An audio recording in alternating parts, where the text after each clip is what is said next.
फैबनेट factory में उस समय मैनेजमेंट ने फैक्ट्री कैंटीन संभालने के लिए किसी को नियुक्त नहीं किया था, इसलिए कैंटीन का प्रबंधन कार्तिक ने संभाला।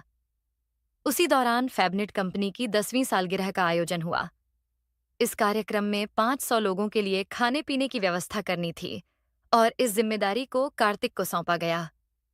कार्तिक ने यह काम बहुत ही अच्छे तरीके से पूरा किया। 10वीं सालगिरह का कार्यक्रम सफलतापूर्वक संपन्न हुआ और कंपनी के एमडी, मैनेजिंग डायरेक्टर रामू ने कार्तिक की खूब प्रशंसा की। इस सराहना से कार्तिक को आत्मविश्वास मिला। इस प्रशंसा के बाद कार्तिक ने एमडी रामू से कहा कि उन्हें गारमेंट्स के क्षेत्र में काम करने में दिलचस्पी है। रामू ने उनकी बात को गंभीरता से लिया और उन्हें सैंपलिंग डिपार्टमेंट में ट्रांसफर कर दिया। यार्न, धागे से सैंपल तैयार करना, उन्हें नीटिंग, डाइंग, रंगाई, प्रिंटिंग और सिलाई के जरिए फाइनल सैंपल बनाना और फिर उन सैंपल्स को कुरियर के जरिए ग्राहकों, बायर्स तक पहुंचाना। कार्तिक अपने काम को बहुत मेहनत और ईमानदारी से करता था।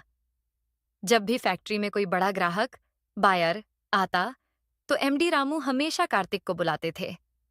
कार्तिक को सैंपल दिखाने और उनके बारे में विस्तार से समझाने का काम दिया जाता था। कार्तिक का ज्ञान और प्रस्तुति का तरीका इतना प्रभावशाली था कि रामू को कार्तिक पर पूरा भरोसा हो गया।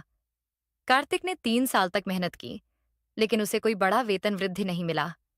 धीरे धीरे उसे लगने लगा कि उसकी मेहनत का सही मूल्यांकन नहीं हो रहा है। इससे उसका मनोबल थोड़ा कमजोर हो गया। एक दिन कार्तिक अपने कुरियर दोस्तों के साथ फिल्म अन्नामलाई देखने गया। इस फिल्म के एक गाने में दिखाया गया था कि कैसे एक गरीब व्यक्ति अपनी मेहनत और बुद्धिमानी से अमीर बन जाता है। यह गाना कार्तिक के मन में गहराई से बस गया।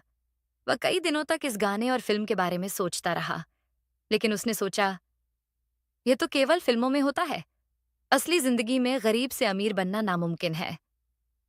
यह ख्याल उसे बार बार परेशान करता रहा। इसी दौरान फैबनेट में पार्वती नाम की लड़की ने बतौर रिसेप्शनिस्ट ज्वाइन किया। पार्वती और कार्तिक के बीच बातचीत शुरू हुई। पहले यह सिर्फ दोस्ती थी, लेकिन धीरे धीरे उनकी यह दोस्ती प्यार में बदल गई। पार्वती समझदार, स्नेही और कार्तिक के विचारों को समझने वाली थी। वह कार्तिक के जीवन में एक सकारात्मक बदलाव लेकर आई। उनकी बातचीत और आपसी समझ ने कार्तिक को यह महसूस कराया कि जिंदगी में मेहनत और सपनों के साथ आगे बढ़ा जा सकता है। हालांकि कार्तिक को अब भी यह लग रहा था कि फैक्ट्री में उसकी मेहनत का सही सम्मान नहीं हो रहा है, लेकिन पार्वती का साथ और उसका प्यार उसे उम्मीदें देता था।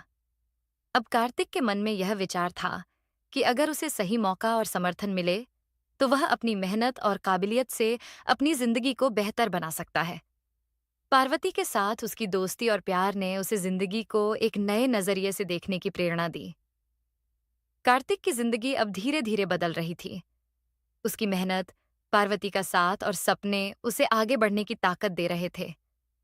कार्तिक ने यह ठान लिया कि चाहे रास्ता कितना भी कठिन क्यों न हो, वह अपने सपनों को साकार करने के लिए पूरी मेहनत करेगा। फैबनेट में उसकी यह यात्रा और पार्वती का साथ उसकी जिंदगी में एक नया अध्याय लिखने की शुरुआत थी।